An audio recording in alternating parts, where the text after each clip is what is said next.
ስጋን አስታክሶ በመንፈስ መውለድ የቻለ አባት ስለምን መንፈሱ ተሰበረ? ብር አለው ደሞዝ ነው የሚከፍሉን፣ በረከት የሌለው ደሞዝ አለ። ምንፍቅናን በልባቸው ብቻ ሳይሆን በአፋቸው ዘርተዋል። ገና ለገና ሰላም አገኛለሁ ብሎ የተጠጋበት ቤተክርስቲያን ውስጥ ብዙ ፈተና ይመጣል። በምንፍቅና መንገድ ተራምደው መስቀሉን ለምን ያዙት? እነዚህ ሾልካው የገቡ እንክርዳድ ናቸው። ለምን ገቡ አይባልም። የምንፈተንበት ጊዜ ቤተክርስቲያን የምትፈተነው በራሷ ውስጥ አለን በሚሉት ነው። ይቅርታ ሲጠየቁ ይቅር የማይሉ ሰዎች አሉ፣ ግን ቤተክርስቲያን ይመላለሳሉ። ቀናውን የሆነውን መንፈስ ማስተዳደር እንዲችሉ እንዲሰጣቸው ስለ ነገስታትና ስለ መኳንንት እንለምናለን። ያላስተማረችንን እኮ ነው የምንጸልየው። ቤተክርስቲያን ለሚገፋት እየጸለየች እኮ ነው። አንዳንዴ ካህናቱ ፀሐይ ላይ ሆነው ንግስ ሰዓት ቢሆን ምእመኑ ጥላ ስር ቢሆኑ ላለው 3 ደቂቃም የሚያቆዩት አይመስለኝም። የቃል ኪዳኑን ታቦት ምንም ልመና የሚያደርጉት አይመስለኝም። እናቶች በባህሪያቸው ደካማ ናቸው። ችግሩን ፀሐዩን ሀሩ መቋቋም አይችሉምና እድሉ ለነሱ ይሰጣቸው ብለው ይሄን እድል ሰጥተውን የኛ ተሰራለን። እዚህ ጎጆ 4-5 ሆነን እናራለን። አልበቃም ሲል ደግሞ ከደጅ ነው እንደዚህ በቃ ሆኖ የምናድር ማለት ነው። ምንም አማራጭ የለም። ሀብሌ ላይ አገዳ ምናምን ስለማይገኝ ከፍተም ስለሚበላው ራሱ በግዥም ስለማይገኝ ያው ከተት ብሎ ከመቻል ውጭ ሌላ አማራጭ የለም። አስፈለገ ደግሞ ኬንዳ የሚለብሱት ነገር በውስጥ እንደዚህ አድርጎ በውስጥ ሰውየው ሊለብስ ይችላል። ላስቲክ ለብሳችሁ ነው የምታድሩት። የኛ ሲሰራ ደግሞ እነሱ ደግሞ አሁንም ያሉት ከባዶ ከበረሃው ላይ ነው ወድቀው ያሉት። ልክ እኛ ድሮ ላይ እንደነበር ነው ማለት ነው። ከዚህ በኋላ ከገዳማያኑ የምትቀበሉት እምነት ነው። ከገዳማያኑ የምትወስዱት ጸበል ነው። ከገዳማያኑ ደርሳችሁ መታችሁ የምትወስዱት ጸሎት ነውና እነዚህን ለመውሰድ ስትመጡ አባቶቻችሁ ደክመው አባቶቻችሁ ጎሬ ስር ወድቀው ማየትን የመሰለ ክፉ ነገር የለምና ምናልባት እግር ጥሏችሁ ስትመጡ አባቶቻችሁ ወድቀው እንዳታገኙ አደራ ድጋፋችሁን አድርጉ። እስካሁን ስላደረጋችሁልን በጎ አድራጎት ሁሉ እኛ ስንለምናችሁ የነበረውን ሁሉ ስላሟላችሁልን የኛን የልቦና መሻት እንደፈጸማችሁልን መልአኩ ቅዱስ ሚካኤል ደግሞ የእናንተንም የልቦና መሻት ይፈጽምልኝ። ሰላም ጤና ይስጥልን ክቡራን ተመልካቾቻችን እንደምን አላችሁ? ይህ ነጋሽ ሚዲያ ነው። ጋዜጠኛ ነጋሽ በዳዳ ነኝ። ከኔ ጋር ቆይታን ስላደረጋችሁ ስለምታደርጉም ጭምር ከልብ አመሰግናለሁ። የምስራች አለን። የምስራቹ ደግሞ በጥቂት ቀናት ውስጥ በጣም ስትጓጉለት ስትናፍቁት ለማየት ስትቸኩሉለት የነበረው የሙታንሳ ማር ቅዱስ ሚካኤል አንድነት ገዳም ጉዞ አዘጋጅቷል ወደ ገዳሙ። ስለዚህ ወደ ገዳሙ ሄጄ ገዳሙን ለመሳለም በዚህ የበረከት ወራት ውስጥ በረከትን ለመቋደስ እፈልጋለሁ የምትሉ በጥቂት ቀናት ውስጥ መመዝገብ የምትችሉበትን ሁኔታ የምናሳውቃችሁ ይሆናል። ስለዚህ በሩቅ ሆናችሁ ስትጓጉለት ስትሳሱለት የነበረው ገዳም በቅርብ ሆናችሁ ከበረከቱ የምትካፈሉበት ጊዜ ቅርብ ነው ማለት ነው። ምስጋና ለማህበረ ቁስቋምና እንዲሁ ለገዳሙ መነኮሳት እንዲሁ ለመድኃኒታችን ለጌታችን ለኢየሱስ ክርስቶስ ምስጋና ይግባና እንግዲህ ገዳሙን አሁን በአይነ ስጋ ልናይ ማለት ነው። በአካል ልንሄድ ነው። ለዚህ ቀን ስላደረሰን ከልብ እናመሰግናለን። ያ ማለት ደግሞ ገዳሙ አልተጠናቀቀም። ዛሬም ድረስ የሚያስፈልገው አለ። የሙታንሳ ማር ቅዱስ ሚካኤል አንድነት ገዳም እናቶችን ባትጨርሰናል። አባቶች ደግሞ እንደዚሁ መልእክት ልከውብናል። እሱን መልእክት ተመልክተን ነው የመጣ ነው። በተከታይነት ደግሞ ወደ ቅድስት ሀገር ኢየሩሳሌም የሚደረገው ጉዞ ለማጠናቀቅ በጣም ጥቂት ቀናቶች ናቸው የቀሩት። ታዲያ በዚህ በጣም በሚያስደስት በሚያስገርም ሁኔታ የሙታንሳ ማር ቅዱስ ሚካኤል አንድነት ገዳም አንድ መነኮሳትን ማለት ነው አንድ መነኩሴን ወደ ቅድስት ሀገር ኢየሩሳሌም ነጋሽ ሚዲያና የጃንደረባው ጉዞ ወደ ቅድስት ሀገር ኢየሩሳሌም የሚያዘጋጀው ዮዳ ቢሲኒያ ይዘን ልንሄድ ነው። እኚህ መነኩሴ እዛ ቅድስት ሀገር ኢየሩሳሌም ቅዱሳን ቦታውን ተሳልመው ይመጣሉ። ለራሳቸውም ለኛም ለናንተም እንዲሁ ይጸልያሉ። ከልብ ነው የማመሰግነው። በስዊድን ሀገር የምትገኘው እህታችን እናታችን ተስፋነሽ ደግሞ ይህንን ስላደረግሽ እኚህን መነኩሴ ወደ ቅድስት ሀገር ሄደው እንዲሳለሙ ትልቁ ምክንያት ስለሆንሽ ከልብ እናመሰግናለን። አንድ እናትን ይዘን ልንሄድ ነው። እንግዲህ አንድ አባት መነኩሴን ደግሞ ይዘን ለመሄድ ፍላጎት አለንና የምትችሉ በስልክ ቁጥር ከስር ብትደውሉልኝ። ስለዚህ አንድ እናትና አንድ አባትን ከሙታንሳ ማር ቅዱስ ሚካኤል ይዘን እንሄዳለን ማለት ነው። የእናቶች ተሳክቶልናል። ከእናቶች አንዷን መነኩሴ አንዳቸውን ማለት ነው ይዘን እንሄዳለን። እንዲህ እያልን ነገ ወደ ዝቋላ ወደ ሌሎችም ወደ ተለያዩ ገዳማቶች እየሄድን መነኮሳቱን ደግሞ የዘወትር ናፍቆታቸውን ጉጉታቸውን ቅድስት ሀገር ኢየሩሳሌምን እንዲሳለሙ እናደርጋለንና ክብር ለመድኃኔዓለም ክብር ለመብርሃን ይሁንልን። ከስር በምትመለከቷቸው ስልክ ቁጥሮች እኔ እችላለሁ ካላችሁን ደስ የምትችሉትንም እኔ ያደርጋለሁ እኚህን አባቶች ውሰዱልን ካላችሁም አሳልመን ይዘን እንመጣለንና እግዚአብሔር ፈቃድ ይሁን። ወደ ዋናው ቪዲዮአችን እናምራ። ከሰሞኑ መነጋገሪያ የነበረ አንድ ቪዲዮ ነበረ። ወደ መነኩሴ ነኝ በሚል ሰበብ እዩ ጩፋ ጋር ሄዶ ሆዱን ለመሙላት ደረቱን ለመቅላት ሲጮህ የነበረ አንድ ግለሰብ ነበርና ባልተገባ መልኩ ሰው ሃይማኖቱን መቀየር ግብሩን መቀየር ከፈለገ ማን ያስገድደዋል? ያልተገረፈውን ለምን ያወራል ብለን ስናስብ የነበረ አንድ ግለሰብ ነበረ በእዩ ጩፋ ቤት። ከዛ ከእዩ ጩፋ ቤት ደግሞ ወጥቻለሁ ብለው መስቀል ይዘው ቆባቸውን አድርገው እንደዚህ ጋቢያቸውን አጣፍተው ተመለከትን፣ ደነገጥን። እስቲ በመጀመሪያ እንስማና ሁሉን ነገር እንመጣበታለን። ምንድነው ያሉት እኚህ ግለሰብ? እስቲ እንስማቸው። ጣብ እያዘርኩኝ በነበርኩበት መውጣት ስለማልችል በጋርድ በካሜራ ተጠብቄ ስለመኖር ለአንድ ዓመት ሙሉ አዝን ነበርና በመንፈስ የወለድኳቸው ናቸው። ቅድስት ሥላሴ 4 ኪሎ ያሉት ግብ ገብርኤል፣ ቦሌ መድኃኔዓለም በተለያዩ አብዛኛው የዋልባ መነኮሳት ያው በብዙ አብዛኛዎቹ የኔ ልጆች ማለት ይቻላል። ለምን መመለስ ነው የፈለጉትን ነገር እዛ ያሰቡት ነገር ስላጡ ነው ወይስ ከምን አንፃር ነው? አንዳንድ ነገሮች ብዬ ወደ ህግ ለምንድን ነው የታሰሩ ልታረጉኝ ነው? ይህን ያክል ቤት ተዘግቼ ፀሐይ ናፍቆኝ ያው አንድ ዓመት ነው ፀሐይ አይቻላቅም። ስለዚህ ለምን ተዘጋቦት? ለምን ተዘጋቦት? ለምን ዘጉባቸው? እነሱ የዘጉብኝ ምክንያት መጀመሪያ አላወኩም። እንፈልግሃለን ግባ ሲሉኝ ምስክርነት እንደሰጠሁ እነሱ ጋር ሌላ ቦታ ሊወሰዱ። አሁን ደግሞ አንዱ ከቤተክርስቲያን እንዲወጣ የገፋውት ነገር ያሉ ሽኩቻዎች ፈተናዎች ናቸውና ስጋን አስታክሶ በመንፈስ መውለድ የቻለ አባት ስለምን መንፈሱ ተሰበረ? በቦሌ መድኃኔዓለም በዋልድባ ያሉ አባቶች ምናምን በመንፈስ የወለድኳቸው ነው ሲል መንፈስ ምን ያህል ሊሰበር ቢችል ነው? እኔ አንዳንዴ ምን ይባላል እንግዲህ ቃሉ ይሁን አይሁን አላውቅም፣ በትምትል ይወልዳል ይባላል። አንዳንዴ በእውነት የሚያስቀይም ስለሆነ ነው ይሄን የተናገርኩት። ስጋን አስታክሶ የስጋን ድካም ሸፍኖ በመንፈስ መውለድ የቻለ ሰው ለምን መንፈሱ ተሰበረ? ልብ ብላችሁ ያዙልኝ። ሄድኩ ያሉ ቀን ምን መንፈስ እንደሚሳፈራቸው አላቅም፣ ነበልባል ይሆናሉ ሲያወሩ። ተመለስኩ ያሉ ቀን ኮስመን ብለው ወደ ቦታው ሲጀመር በመንፈስ የወለዷቸው ከሆኑ በክህደት በምንፍቅና መንገድ ተራምደው መስቀሉን ለምን ያዙት? ቀኖናውን ለምን አይቀበሉም?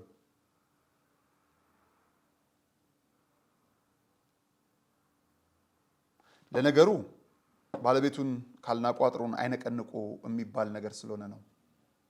ማን ያስታክስ? እንደነገርኳችሁ ነው። የሀገረ ስብከት ስራ አስኪያጆች በአመት 2 ወይ 3 ደሞዝ ለማስጨመር አሊያም ቦነስ ለማግኘት ካልሆነ ሩጫ፣ የመዳይ ምጽአት ቆጠራ ካልሆነ ግልምጫ ምንም የሚጨንቅ የለም። ስርዓት ተናደ አልተናደ እኚህን እኮ በህግ ሁሉ መጠየቅ አለበት። እግዚአብሔር በይቅርታ ይመልሳል፣ ምንም ጥርጥር የለውም ይመልሳል። በንስሐ በይቅርታ ሲመለሱ ግን ስርዓት አለ፣ ህግ አለ። ተመልሶ ዘው አይባልም። ስም ጠፍቷል።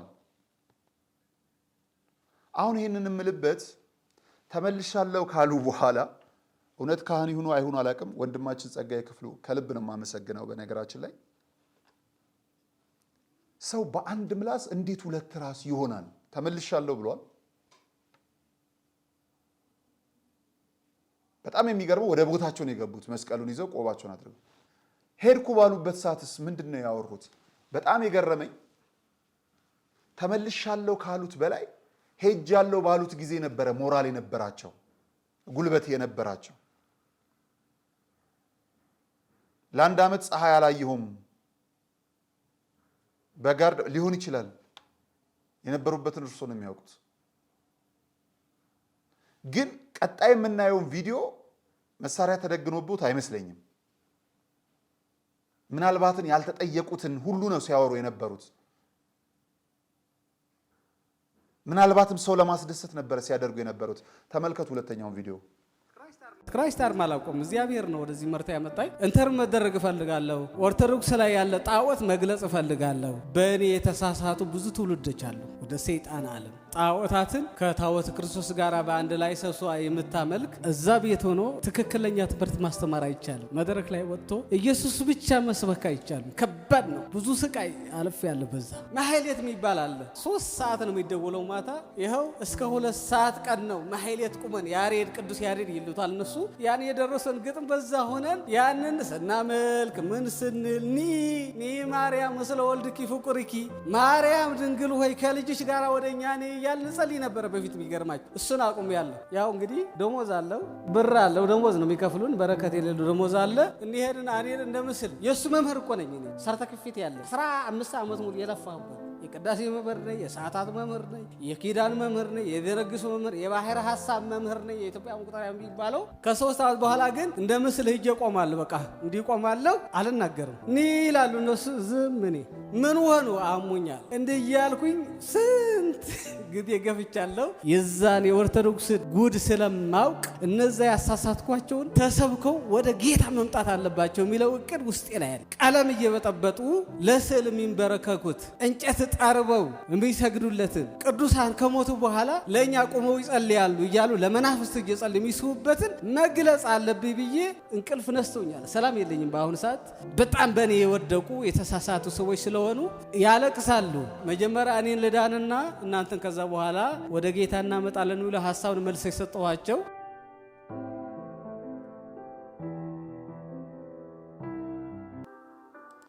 እግዚኦ በሉ እንግዲህ። ይሄ ነው ጉድ መከራ፣ ይሄ ነው ግፍ። በረከት የሌለው ደሞዝ ይከፍሉኛል ያሉት እና የተመለሱት በረከት የሌለው ደሞዝ ለማግኘት ነው። መቼም ደሞዙን ካልፈለጉ በስተቶት ካመኑ ሲሆን ራሱን ለሱባኤ ነው ማዘጋጀት። ያውቁታል ስርዓቱን ከሆኑ ካህን። በረከት የሌለው ደሞዝ ምን ጎደሉት? ቤተ ክርስቲያን የእውነት ካህን ሆነው ከነበሩ ደጀ ሰላሙ ተትረፍርፎ መዳይ ምጽአቱ ተዘርግፎ ምእመኑ ተንጥፎ ምንድን ነበር የጎደለው? እውነት ካህን ከሆኑ ለምንድን ነው የተመለሱት? በደንብ እዩዋቸው ክቡራን ተመልካቾቻችን። የሚሄዱበት ቦታ ሁሉ ተመልከቱ። ምንድን ነው ሲል የነበረው? አንደኛ እኔ ልዳንና እናንተን አመጣችኋለሁ። ለስለላም ሊሆን ስለሚችል ማለት ነው። በደንብ መነጋገር መቻል ስለ በደንብ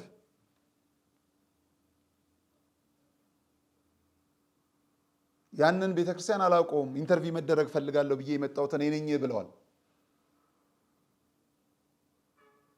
ሂድ ተብለው ተልከው ቢሆንስ? መመለስ እንደዛ አይደለም በፍጹም። በነገራችን ላይ ኦርቶዶክሳዊ ሚዲያንን የምንል በእንዲህ አይነት ምንፍቅና ውስጥ ያሉ ሰዎችን ተመልሰናል ሲሉ ከቀደመ ከነሙሉ ክብራቸው አይደለም ወደ ሚዲያ ለና የማስወለቅ መብት አለን። አትሊስት ኤዲቶሪያል ፖሊሲያችን ላይ ይሄኛው ማስቀመጥ መቻል አለብን። ኖ የቤተ ክርስቲያናን ቀኖናና ዶግማ አክብረን የምናስከብር ሚዲያዎች ነን እስካልን ድረስ ኃላፊነቱ የሌላ ቢሆንም ኃላፊነት ስላለብን ቢያንስ እንደሚሰማው ሰው መቅረጽ አይጠበቅብንም። ከነ እርቃኑ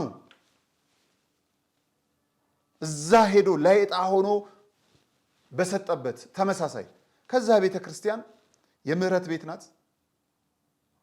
ኃጢአተኛ ሆነን ጻድቅ ሆነን የምንመለስበት፣ ሸክም ይዘን አራግፈን የምንወጣበት፣ አላዋቂነታችንን ይዘን አውቀን የምንመለስበት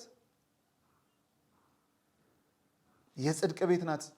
እሷ ትሸኘዋለች፣ እሷ ትመልሰዋለች፣ እሷ ታስጠጋዋለች፣ እሷ ይቅር ትለዋለች። ወደ ሚዲያ መጥቶ ግን የሚደረገው ነገር በረከት የሌለው ደሞዛቸውን ይሰጡኛል። ሌላው ማህሌትን ቆማለን አሰልቺ ነው ያሉት። አሰልቺ ያሉትን አገልግሎት መቼም አይሆንም ስራ ሊሰሩ ነይ ማርያም ይላሉ። እኔ አልልም ትቻለሁ። ምንፍቅናን በልባቸው ብቻ ሳይሆን በአፋቸው ዘርተዋል። መቼም በእርግጠኝነት ደከመን።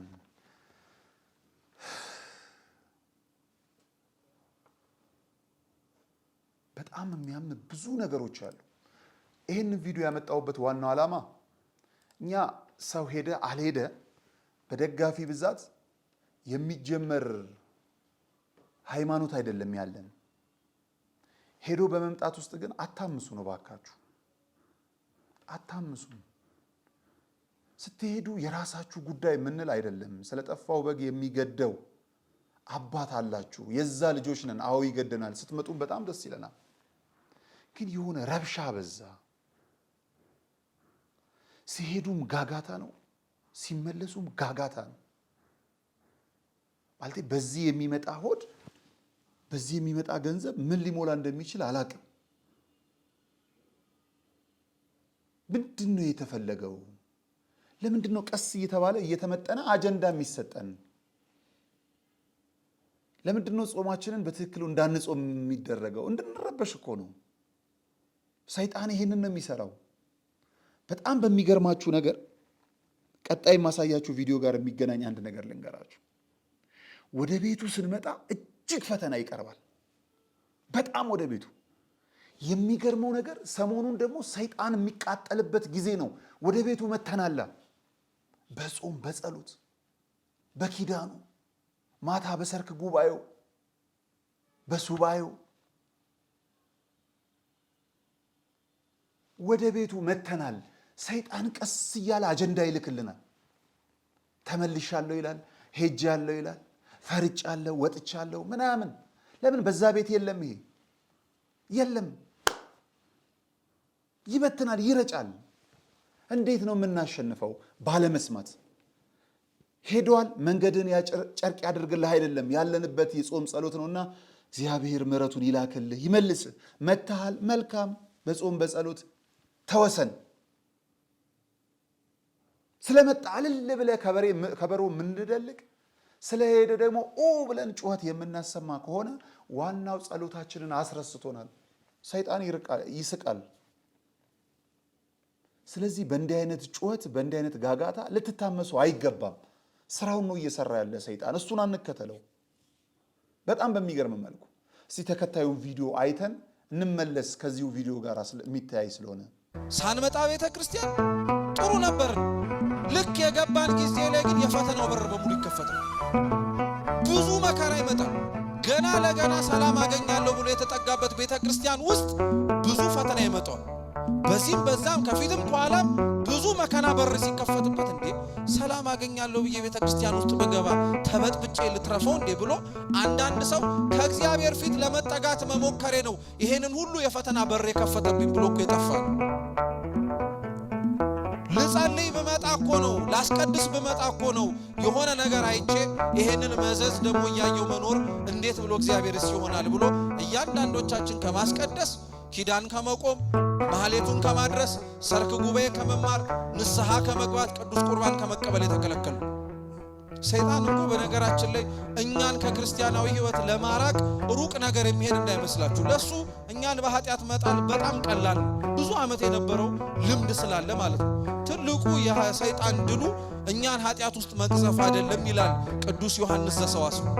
የሰይጣን ትልቁ ድሉ ሰውን ክርስቲያንን ኃጢአት ማሰራት ሳይሆን በሰራው ኃጢአት ተመልሶ መቆም እንደማይችል አምኖ ተስፋ ማስቆረጥ ነው። አብዛኞቻችን እኮ ተስፋ አስቆርጦ ነው። እውነቴን እኮ ነው የምላችሁ። አሁን ይሄ ነው ወደ ቤቱ ስንጠጋ በጣም ብዙ ችግሮች አሉብን። ልክ እንዳልኳችሁ በግል ህይወት መምህራችን ልክ እንዳሉት ሱባኤያችን ደግሞ የሚፈትኑት የሶሻል ሚዲያ ላይ የሚረዙ መርዞች አሉ። መቼም ወደ ቤተ ክርስቲያንም ስንሄድ ዩቲዩብ ፌስቡክን ማየታችን አይቀርም። ስንወጣ ማየታችን ከዛ ይረጫል። መጥቷል ሄዷል የሚሉት ነገር መጥቷል ሄዷል። ይሄ ሰይጣን ነው የሚመጣው። አያችሁ ይፈትነናል። ስለዚህ ለእንደነዚህ አይነት ነገሮች እንተዋቸው። መነኩሴ ነኝ ብሎ ለመመለስ መነኩሴ ነኝ ብሎ ሄዶ ሲኬድ ቤተክርስቲያንን ለማሳነስ ይመስላል። እዛ ቤት የሚሰጠው ዲስኩር አይደለም፣ ራስ ነው የሚታነሰው። የሰው ልጅ አፉን በከፈተ ቁጥር ነው ጉሮሮ የሚታየው፣ ጭንቅላቱ የሚታየው። በንስሐ ተመልሰው ከሆነ እግዚአብሔር ይቀበላቸው። ልክ እንዳሉት ደግሞ የጀመሩትን ፕሮጀክት ለመጨረስ ከሆነ ደግሞ እግዚአብሔር ይገስጻቸው፣ ያቆማቸው። ከዛ ባለፈ ግን እሳቸው በዚህ በኩል ሌላ ነገር ይጥሉልናል፣ እዛ ቀድሞ የተዘጋጀው ኃይል ደግሞ መርዝ በሶሻል ሚዲያ ይልክልናል። ስለዚህ ልንወዛገብ አይገባም።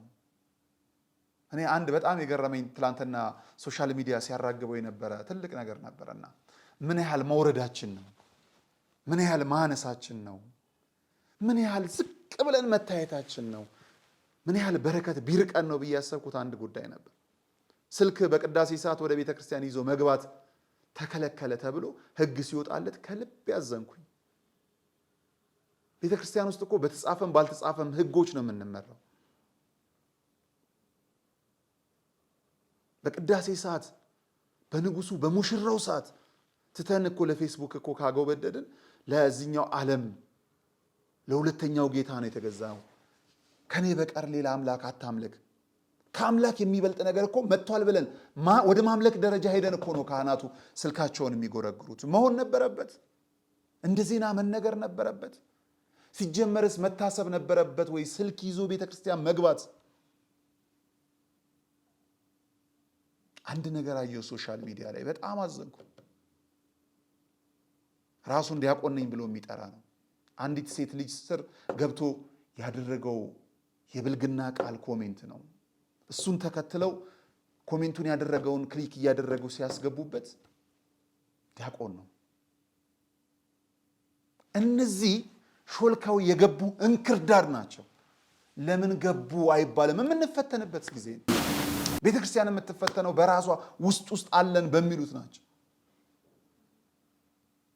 ክብርም ልዕልናም ደግሞ የምናገኘው ቤተክርስቲያን ውስጥ በተጠጉ አባቶቻችን ነው አሉ። እነዛ አባቶች እነሱን አባት ለማጠልሸት የተዘሩ ዘሮች አሉ። ከንጹህ ምንጭ ውሃ እንቅዳ።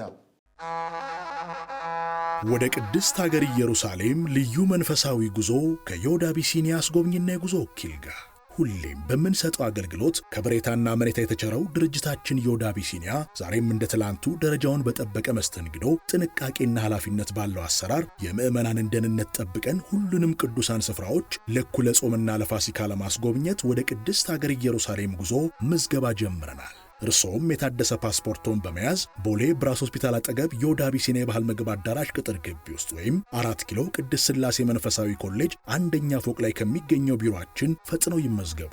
በቡድን ከ5 በላይ ሆነው ለሚመጡ ልዩ ቅናሽ እንሰጣለን። ለበለጠ መረጃ በሞባይል ቁጥራችን 0927 35 66 54 ወይም 53 ይደውሉልን። ዮድ አቢሲኒያ አስጎብኝና የጉዞ ወኪል። የጃንደረባው ጉዞ ወደ ቅድስት ሀገር ኢየሩሳሌም። ባህርኮ ያለው ውሃ ሁሉ ለሰው ልጅ ጠቃሚ አይደለም።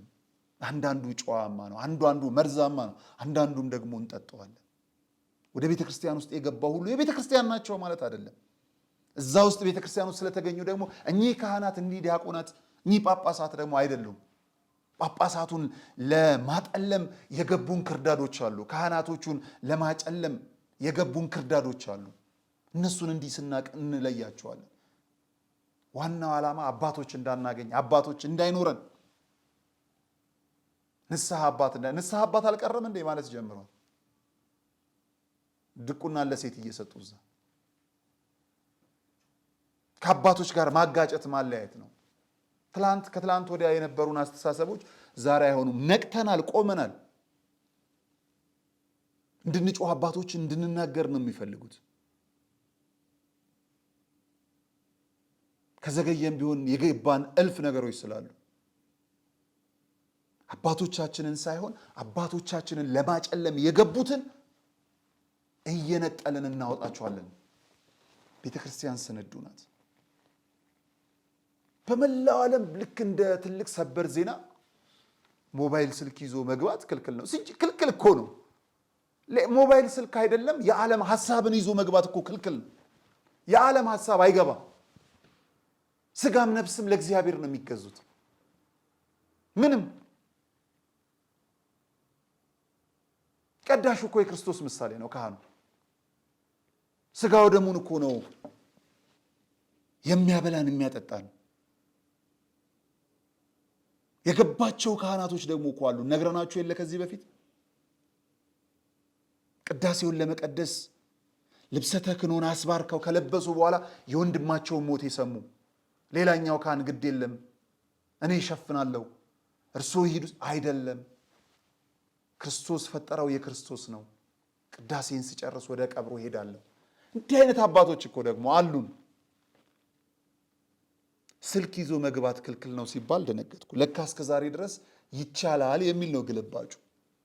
አዎ አረሞች ለቲክቶክ ሲጠቀሙበት ነበረ ሰልፊ ቅዳሴውን።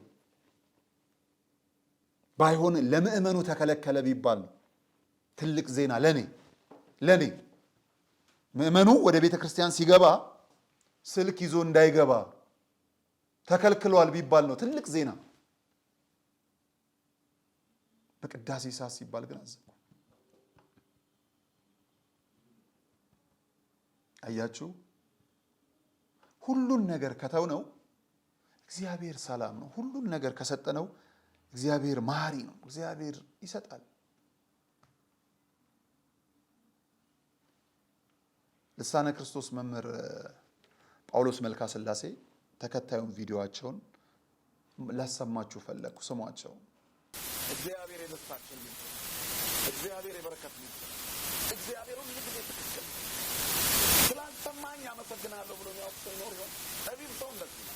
አምላኬ ሆይ ተሳስቼ ለምኜ ነበር ከለከልከኝ፣ ተመስገን። ብዙ እኮ የለመነው ልመና አለ። እግዚአብሔር ሞት ለምነነዋል።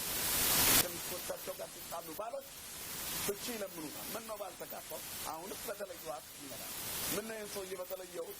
የሚቀጥለው ቀን የሞትሽ ዋዜማ ቀን ሲደግፉ ድንገት የሞት ፍርሃት መጥቶብሽ እያለ ብርታት ሲሆንሽ የጸለይሽው ጸሎት ትዝ ብሎሽ ከሆነ አምላኬ ሆይ እንኳን አልሰማኸኝ ማለት አለ። በሕይወታችን ብዙ ጊዜ የተሳሳቱ ጸሎቶች ጸልያለሁ። እግዚአብሔር ግን እውነተኛ አባት ስለሆነ አልሰማም። ስለዚህ የሞታችንም ቀን ከኛ የተሰወረው በእግዚአብሔር ደግነት እንጂ እግዚአብሔር ከእውቀት ቀንሶብን አይደለም። እና ሰው በምድር ላይ የሚያውቀው ሊያውቅ የሚገባውን ብቻ ነው። ሊያውቅ የሚገባው ደግሞ የሚጠቅመውን ብቻ ነው። እግዚአብሔር የሚሰጠን የሚበጀን፣ የሚከለክለን የማይበጀን እና ጸሎታችን በራሱ ይጣራል። ከተጣራ በኋላ ከዛም ይስተካከላል። በአንድ ወቅት አንድ ሰው የማርቆስ ወንጌል ምዕራፍ 9 ላይ ልጁን በጨረቃ ጋኔን እየመጣ የሚያስቸግረው ሰው ወንጌሉ ላይ ተጽፏል። ጌታችንን እርዳኝ ብሎት ነው ሲናገር ወደ ደቀ መዛሙርቱ አመጣዋቸው። ደቀ መዛሙርቱ ሊፈውሱት አልተቻላቸውም ማለት። ከዚያ በኋላ ጌታ በደቀ መዛሙርቱ አዘነ፣ ተቆጣ፣ ገሰጻቸው። የእምነታቸው ማነስ ነው። ቀጥሎ ያለው ታሪክ ነው በጣም አስተማሪ። ልጁን ወደ እኔ አምጡልኝ አለ ጌታ። ወደ ጌታ ዘንድ ልጁ ሲመጣ ጋኔኑ ዋሰ ተሰራጨ። ከዛ የሚሞትበት ስለመሰለው አባት እባክህ ጌታ ሆይ ቢቻልህ እርዳኝ አለ።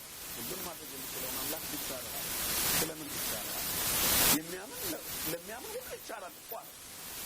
አውቃለሁ ግን አለማመን ይመስላል። ጌታ በመጸሎት መሳሳቱን አለ። እንደው እኔ አምናለሁ አንተ እንደምትፈውስልኝ አምናለሁ። አታምንም ሲለው አምናለሁ ግን አለ ምናልባት እምነቴ ሙሉ ካልሆነ አንተ ሙላት። ስለዚህ ጸሎታችን ሙሉ ካልሆነ እግዚአብሔር ይሞላበታል። አየህ፣ ሞልቶ የሚሰማ እግዚአብሔር፣ አሟልቶ የሚሰጥ እግዚአብሔር፣ ከምናስበው በላይ የሚያስብልን። አዎ አሜን። እግዚአብሔር ያስብልን። እንግዲህ ይህንን ቪዲዮ ዋና ያመጣውበት አሁን የጾም የጸሎት ወቅት ነው። የምንለምነውን እንወቅ። የምንለምነው ብዙም ይለመናለን፣ በጣም ብዙ ከመቼውም ጊዜ በላይ የምንለምነው ሞልቶልኛል ያለ እንኳን የሚለምንበት ጊዜ ነው። ዛሬም የደም መፋሰስ አለ፣ አቆምልን ልንለው ይገባል። ዛሬም ወንድም ወንድሙን እየገደለ ነው፣ አቤቱ ይቅር በለን ልንል ይገባል። ዛሬም በክፋት ልባችን ውስጥ እየተመላለሰ ነው። ይቅር በጣም የሚገርመኝ ደግሞ ይቅርታ ሲጠየቁ ይቅር የማይሉ ሰዎች አሉ፣ ግን ቤተክርስቲያን ይመላለሳሉ። እግዚአብሔር ይፍረድብኝ፣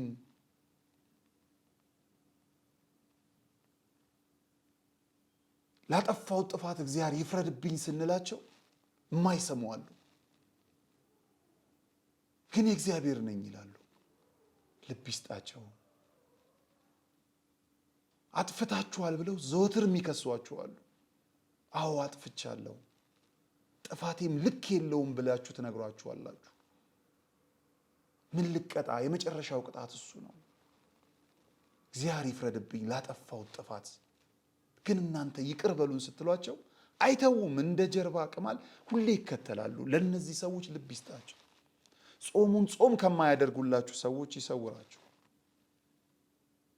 ያጠፋችሁት ጥፋት ወደር የሌለው ልክ የሌለው ሆኖ ሳለ አጥፍቻለሁ፣ እባክህ ይቅር በለኝ፣ እባክሽ ይቅር በለኝ። ልብ የላቸውም ለይቅርታ፣ ለመክሰስ ብቻ፣ ሁሌ ለመክሰስ፣ የሚጠፋን ስም ለማጥፋት። ነጋሽ የሚባለው ስም እኮ ሲሞት ነጋሽ አይባልም። አስክሬን ሬሳው ጠፋ። ይሄን ነጋሽ የሚባለውን የቆመን ስም ለማጥፋት መሮጥ። ግን የማይጠፋውን ክብር አገኙበት። ይቅር በሉ፣ ይቅር ልባል ተብሎ ጾሙን ስትጀምሩ እሺ የማይሏችሁ ደግሞ አሉ።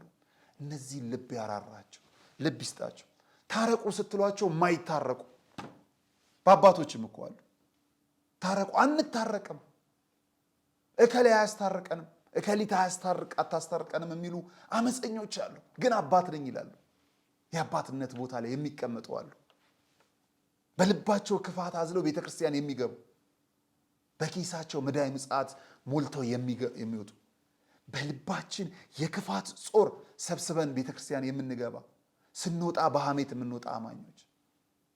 ይሄ ሁሉ ጾም ሁሉን የሚያስቀርበት መሆን መቻል አለበት።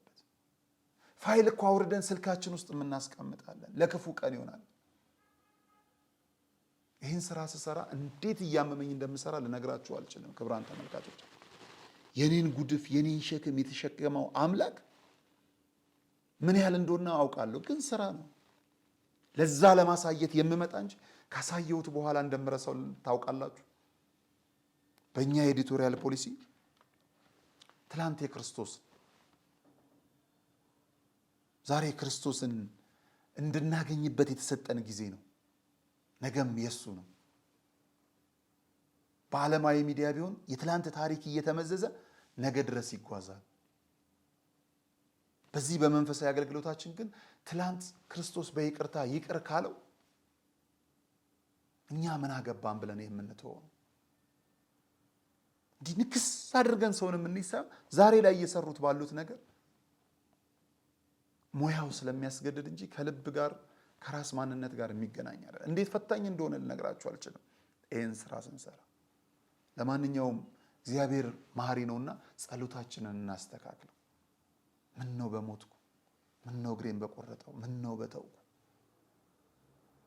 ልሳነ ክርስቶስ መምህር ጳውሎስ መልካ ስላሴ እጅግ የሚገርም ቪዲዮ ስለነገሩን ጭምር ነውና ጾማችንን ሰላም ያድርግልን። ልክ እንዳልኳችሁ የበደልን ካለን ክሰን፣ የወሰድን ካለን መልሰን በይቅርታ ልብ የሆነ ደስ የሚሰኝ ነገር ይታየኛል። ከዚህ ጾም መጨረሻ የእውነት ካለቀሰን አብረን ከጮህን፣ በህግ የሚመሩትም ህግ ወጥቶላችኋል፣ ሞባይል አታስገቡ ተብሏል። ህግ ከሰሙ እግዚአብሔርን ያው ትተውታል።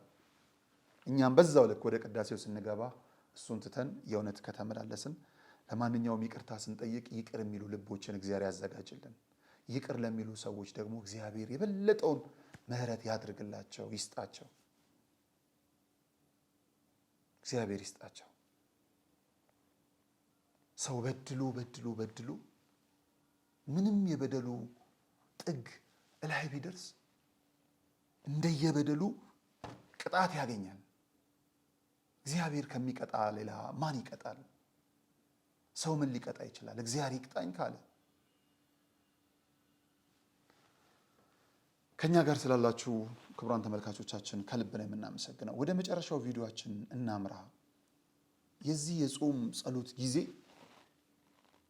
ማሳረጊያው መቼም ቅዳሴ ነው በቅዳሴ ሰዓት ላይ ደግሞ የሚያስገርሙ እንዲሁ ደግሞ ትኩረት የሚባልባቸው ነገሮች አሉ መምህራችን ይሄንን ይነግሩናል እስቲ እንስማቸው የቅዳሴ ጸበል የሚጠጣ ነው እስቲ በሉ የቅዳሴ ጸበል የሚጠጣ ነው አው ቀላል የማይባል ሰው ሁለት ሲኒ ይዞ ነው የሚሄድ አንዱን ሊጠጣው አንዱን ሊያፈሰው ልክ አይደለም የቅዳሴ ጸበል የሚጠጣ ጸበል እንጠጣዋለን ሰውነታችን ላይ እንኳን ህመም ካለብን ፍትሐ ነገስታችን የሚያዘው አጥተነው የተረፈቿን ንጥብጣቢዋን ያመመን ክፍል ላይ ብቻ እንድንዳብሳት ነው ራሱ እንጂ ልክ እንደ ድህነት ጠበል ላያችን ላይ እንድናፈሰው አይደለም ይሄም መስተካከል አለበት ሁለት ሶስተኛ በቅዳሴ ጊዜ በሉ የግል ጸሎት አይቻልም በቅዳሴ ሰዓት የግል ጸሎት መጸለይ ማለት ጠራራ በሆነ ፀሐይ ላይ ሻማ እንደማብራት ማለት ነው ጥቅም አልባ ነው ቅዳሴው ላይ እኛ ማን ለምነው እኛ ብንጠይቀው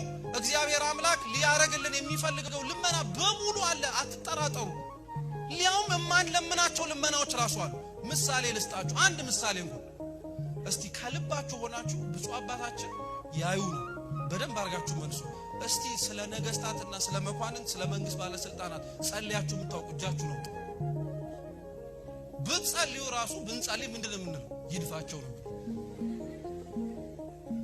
እውነት እኮ ነው ይድፋቸው ነው የምንለው ብሎ ነገር ግን ቤተክርስቲያናት ስለ ነገስታትና ስለ መኳንንት በእንተ ቅድሳት ጸሎቷ ላይ ራሱ ጸልይ ቀናውን የሆነውን መንፈስ ማስተዳደር እንዲችሉ እንዲሰጣቸው ስለ ነገስታትና ስለ መኳንንት እንለምናለን ያላስተማረችንን እኮ ነው የምንጸልየው ቤተክርስቲያን ለሚገፋት እየጸለየች እኮ ነው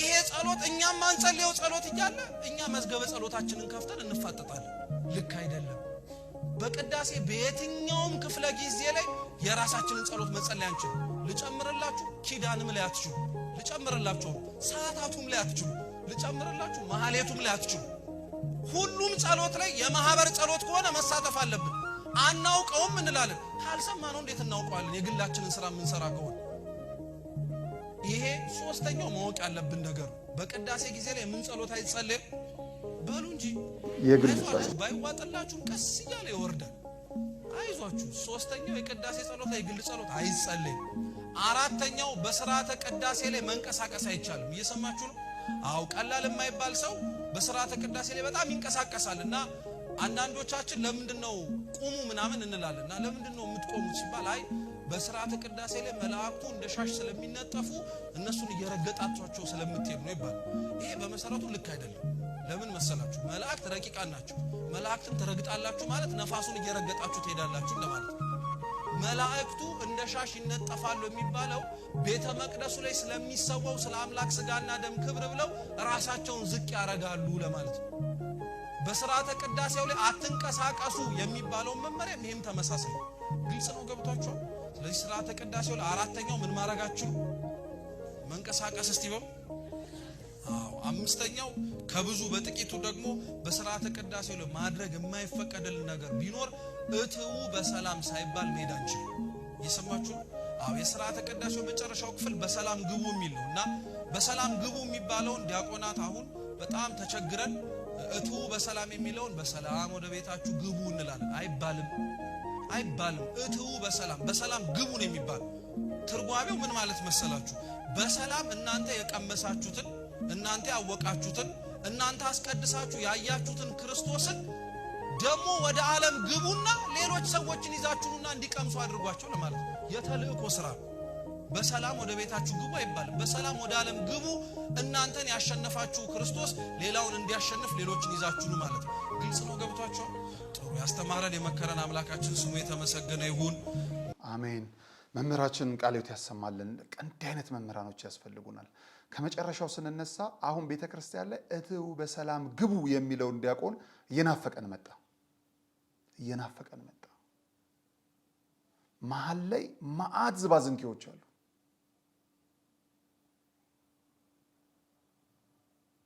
ወንጌል መሰበክ ሲኖርበት መወዳደስ፣ በጣም ረጅም ሰዓት የማይሆን ነገር፣ አንዳንድ ቦታ ከቤተ ክርስቲያን ስርዓት የወጣ ነገር። ትክክለኛው ይሄ ነው። እንዲህ አይነት መምህራኖቻችንን ያብዛልን። ቤተ ክርስቲያን ሳይሆን ስርዓት ያጣቸው የተበላሸችው ቤተ ክርስቲያን ውስጥ የገቡ ቅድም ያልኳችሁ የቤተ ክርስቲያኑን ስርዓት ቅድም ያልኳችሁ መጀመሪያ ላይ ያሳያችሁ ሰው ቤተ ክርስቲያንን እንድትጠሉ ከሚያደርጓችሁ አንዱ ነገር ይሄ ነው። የነፍስ ምግብ አይመግቧችሁ። እዚህ የዓለም ቅራቅንቦ እንዲሞላ ብቻ እየነገሩ እቱ በሰላም ግቡን ያረዝሙታል። በቃ የማይሆን እኔ ለዚህ በጣም አሁን ላይ በጣም ከምደሰትበት ሁላችሁም አጥቢያችሁን ኮሜንት አድርጉ። እጅግ በጣም ከሚገርም እኔ ደብረ ፀሐይ ሳለሁ ቅዱስ ጊዮርጊስ እዚሁ አቃቂ ቃልቲ በጣም በሚያስገርም መልኩ አስተዳዳሪው ቆሞስ እጅግ በጣም በሚገርም በሚያስደንቅ መልኩ የህዝቡን ሰዓት ለመጠበቅ የቤተ ክርስቲያኗን ስርዓት ለማስጠበቅ የሚሄዱበት ርቀት የሚያስገርም ነው። 3 ሰዓት ሰንበት ከሆነ ቅዳሴው ይጠናቀቃል። ንግስ ከሆነ 5 ሰዓት ተኩል ላይ እንዲጠናቀቅ ያደርጋሉ። 5 ሰዓት ተኩል ግፋ ካለ እስከ 6 ሰዓት፣ ከዛ በኋላ አይኬድም። አንዳንዴ ካህናቱ ፀሐይ ላይ ሆነው ንግስ ሰዓት ቢሆን ምእመኑ ጥላ ስር ቢሆኑ ላለው 3 ደቂቃ የሚያቆዩት አይመስለኝም። የቃል ኪዳኑን ታቦት ምንም ልመና ምናምን የሚያደርጉት አይመስለኝም። በሌላ ቦታ ሆኖ ማሰባል ያው እንደምታውቁት ነው። ወጣቱን ዓለም በልቶብን ለማስቀደስም ለማንገስም በእድሜ የገፉትም ጭምር ነው የሚመጡልን በብዛት። ህፃናቱ ህመም ይኖራል፣ ድካም ይኖራል። ለምን እንደማይረዱ አላውቅም። ከዛም ባለፈበት ያለንበትን ነባራዊ ሁኔታ መታወቂያል። 24 ሰዓት የእግዚአብሔር ሰዓት ነው። አዎ የእግዚአብሔር ሰዓት ነው። ግን ያለንበትን ሁኔታ ደግሞ ነባራዊ መታወቂያ ያስፈልጋል። እንደው ቢቀያየሩ ላለ እዚህ ንግስ ላይ የካህናቱ ከአስተዳዳሪው ጋር ጥላ ፀሐይ ጋር የቃል ኪዳኑ ታቦት ጥላ ላይ ሆኖ ምእመኑም ደግሞ ጥላ ላይ ቢሆን እንደው ያውቁታል። ለምንድን ነው ይሄንን የምንልበት? አይደለም ፀሐይ ላይ በረዶ ውስጥ ቢሆን ምእመኑ ወንጌልን ለመስማት ቦዝ ነው አያውቅም። 16ቷን የፍልሰታን ጾም ተመልከቱ። ምእመኑ እኮ ዝናብ ውስጥ ሆኖ ነው የሚያስቀድሰው። አያችሁት? ስለ ወንጌሉ ዝናቡ እየመታው ክራንች የሚይዙት እኮ አሃዱ ሲባል ክራንቻቸውን አቆመው በአንድ እግራቸው ቆመው ሁሉ ነው የሚያስቀድሱት። ለእግዚአብሔር ቃል ችግር የለበትም። ከእግዚአብሔር የሆነ ውጪ ከእግዚአብሔር ቃል የሆነ ውጪ ገንዘብ ላይ መተኮር ሲመጣ ነው ሰውም ልቡ አብሮት የሚደመው። ስጋ ወደሙ ውስጥ የወሰዳችሁ ተብሎ እኮ አይደለም እጅ የሚነሳው።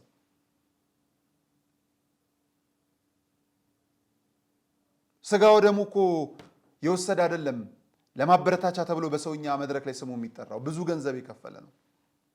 እኚህ ነገሮች ሁሉ የሚታረቁበት ጊዜ ይሆን። ስለዚህ በቅዳሴ ሰዓት እነዚህ ነገሮች መደረግ መቻል የለባቸውም። የዛሬ መርሃ ግብራችን በዚህ ያጠናቀናል። ቅድም ልክ እንዳልኳችሁ ደስ ብሎናል። የምስራች 2 ነገር አለ።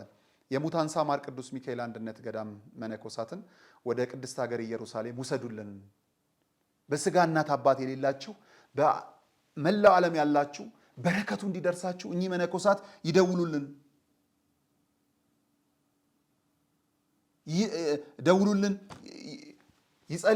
ይጸልዩላችሁ፣ በረከትን ታፍሳላችሁ ባለው መሰረት እህታችን ተስፋነሽ ከስዊድን ሀገር እንግዲህ በጣም በሚያስገርም መልኩ ከሙታንሳ ማር ቅዱስ ሚካኤል ገዳም አንድ እናት ወደ ቅድስት ሀገር ኢየሩሳሌም እንዲሄዱ እኔ የምችለውን አደርጋለሁ፣ የጎደለውን ደግሞ ሌላ ይሙላበት ብለው የጎደለውን እንደዚሁም ይሞላልን እያገኘን ነው።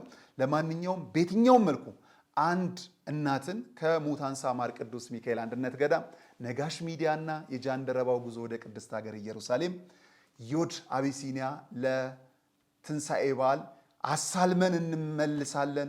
በቅድስት ሀገር ኢየሩሳሌም እምነቱን ይዘን መተን የሙታንሳ ማር ቅዱስ ሚካኤል አንድነት ገዳም ላይ እንደዚሁ እናደርሳለን ማለት ነው። ይህን ላደረገ አምላክ እግዚአብሔር ክብር ምስጋና ይግባው። እንግዲህ አንድ እናት ነው የምንወስደው። አንድ አባት መነኩሴን ደግሞ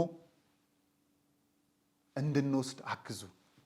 ከስር በምትመለከቱት ስልክ ቁጥር ደውሉልኝ። እኚህን አባት የምትመለከቷቸውን አባት ነው የምንወስደው። የሚሄዳሉ ብለን ያሰብናቸው እናትም እኚህ ናቸው። እግዚአብሔር እንደፈቀደ መጠን እኚህ እናት እማሆይ መዓዛ ድንግል ይባላሉ። አባታችንን ደግሞ ለመውሰድ እዛ ተሳልመው እንዲመጡ እናት የለኝም አባት የለኝም የምትሉ የመንፈስ እናት የመንፈስ አባት አላችሁ። ከዛም ባለፈ ደግሞ እኔ ለዚህ ክብር አልበቃውም በተለያዩ ምክንያት በስራ ምክንያቶች ግን እግዚአብሔር ሀብት ሰጥቶኛልና እንዲባርክልኝ የምትሉ ካላችሁ በስራ ምክንያት በተለያየ በመላ ዓለም ያላችሁ በኢትዮጵያም ያላችሁ እኚህን አባት እኔ መውሰድ እችላለሁ የምትሉ ካላችሁ እባካችሁ ከስር ባለው ስልክ ቁጥር ደውሉልኝ። ሙሉም ላይሆን ይችላል። ተጋግዛችሁ እንግዲህ ወጪው ትንሽ ቀላል አይደለም፣ ከበድ የሚል ነው። ተጋግዛችሁም ቢሆን በጋራ ይዘናቸው እንሄዳለን ብለን እናስባለን። እግዚአብሔር ይስጥልን። በጣም የሚገርመው እኚህ መነኮሳት እንግዲህ ፓስፖርት እንኳን የላቸውም። ወይዘሮ ተስፋነሽ እናታችን ከስዊድን የአስቸኳይ ፓስፖርቱንም እከፍላለሁ ጭምር ነው ያሉት፣ በጣም በሚገርም መልኩ። ስለዚህ እግዚአብሔር ይረዳናል፣ መንገዱን ይዘነዋል። ነገ የዛሬ የሙታንሳ ማር ቅዱስ ሚካኤል አንድነት ገዳምን ወደ ቅድስት ሀገር ኢየሩሳሌም ይዘን እየሄድን ነው። በሚቀጥለው ከዙቃላ እንገባለን። ሌሎችም ቦታ ዋልድባ ያሉ አባቶችን በብዙ ቦታ ጣና ገዳማት ውስጥ ያሉ አባቶችን እንደዚሁ ይዘን እየሄድን ተባርከን እንመለሳለን። ይሄ ነው የበረከት ስራ። ስለኔ ስለናንተ ይጸልዩልናል። እናንተም ወደ ቅድስት ሀገር ኢየሩሳሌም መሄድ የምትፈልጉ ከስር ባሉ ስልክ ቁጥሮች ደውሉልን። ሌላው የሙታንሳ ማር ቅዱስ ሚካኤል አንድነት ገዳም በርቀት ስትመለከቱት የነበረው አሁን በአካል ሄዳችሁ ልትሳለሙ ነው። ከጥቂት ጊዜ በኋላ ጉዞ እንጀምራለን። ወደዛ ገዳሙ ጉዞ ይጀምራል። እንዴት እንደምትመዘገቡ እንነግራችኋለን። ገዳሙን ሄዳችሁ ትመለከቱታላችሁ፣ በአይናችሁ ታያላችሁ። የላካችሁትን ስጦታ መድረስ አለመድረሱን ታረጋግጣላችሁ። ክብር ለመድኃኔዓለም ይሁን። ከዚህ በላይ ምን ክብር አለ? ከልቤ ነው ደስ ያለኝ፣ ከልቤ ሐሴት አድርጌያለሁ። የጸሎት ምላሹ አንዱ ነገር ነውና አሁን ያለንበት የጾም ጸሎት ነው። እንግዲህ ይህንን አሳይቶናል። የዛሬ ዓመት ደግሞ የቀረውን የአባቶችን በዓት ጨርሰን የምናጠናቀቅ ይሆናል። ስለዚህ መልእክቱን ሰምተን በዚሁ እንለያያለን። ሰላም እግዚአብሔር ከሁላችን ጋር ይሁን። መልካም ጊዜ። እናቶች በባህሪያቸው ደካማ ናቸው። ችግሩን ፀሐዩን ሀሩ መቋቋም አይችሉምና እድሉ ለነሱ ይሰጣቸው ብለው ይህን እድል ሰጥተውን የኛ ተሰራለን። እዚህ ጎጆ 4-5 ሆነን እናራለን። አልበቃም ሲል ደግሞ ከደጅ ነው እንደዚህ በቃ ሆኖ የምናድር ማለት ነው። ምንም አማራጭ የለም። ሐምሌ ላይ አገዳ ምናምንም ስለማይገኝ ከፍተምን ስለሚበላው ራሱ በግዥም ስለማይገኝ ያው ከተት ብሎ ከመቻል ውጭ ሌላ አማራጭ የለም።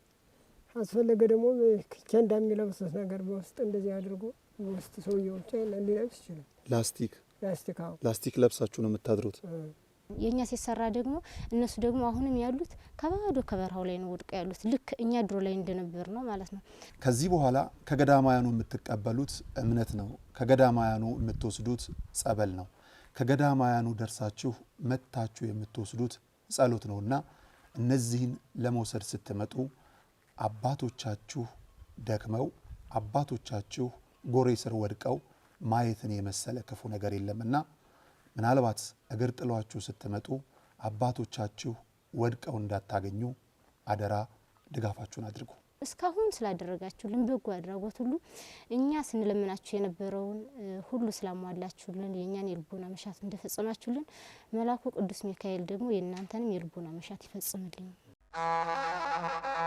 ወደ ቅድስት ሀገር ኢየሩሳሌም ልዩ መንፈሳዊ ጉዞ ከዮድ አቢሲኒያ አስጎብኝና የጉዞ ወኪል ጋር ሁሌም በምንሰጠው አገልግሎት ከበሬታና መሬታ የተቸረው ድርጅታችን ዮድ አቢሲኒያ ዛሬም እንደ ትላንቱ ደረጃውን በጠበቀ መስተንግዶ፣ ጥንቃቄና ኃላፊነት ባለው አሰራር የምዕመናንን ደህንነት ጠብቀን ሁሉንም ቅዱሳን ስፍራዎች ለእኩለ ጾምና ለፋሲካ ለማስጎብኘት ወደ ቅድስት ሀገር ኢየሩሳሌም ጉዞ ምዝገባ ጀምረናል። እርሶም የታደሰ ፓስፖርቶን በመያዝ ቦሌ ብራስ ሆስፒታል አጠገብ ዮድ አቢሲኒያ የባህል ምግብ አዳራሽ ቅጥር ግቢ ውስጥ ወይም 4 ኪሎ ቅድስት ሥላሴ መንፈሳዊ ኮሌጅ አንደኛ ፎቅ ላይ ከሚገኘው ቢሮአችን ፈጥነው ይመዝገቡ። በቡድን ከ5 በላይ ሆነው ለሚመጡ ልዩ ቅናሽ እንሰጣለን። ለበለጠ መረጃ በሞባይል ቁጥራችን 0927 35 66 54 ወይም 53 ይደውሉልን። ዮድ አቢሲኒያ አስጎብኝና የጉዞ ወኪል። የጃንደረባው ጉዞ ወደ ቅድስት ሀገር ኢየሩሳሌም።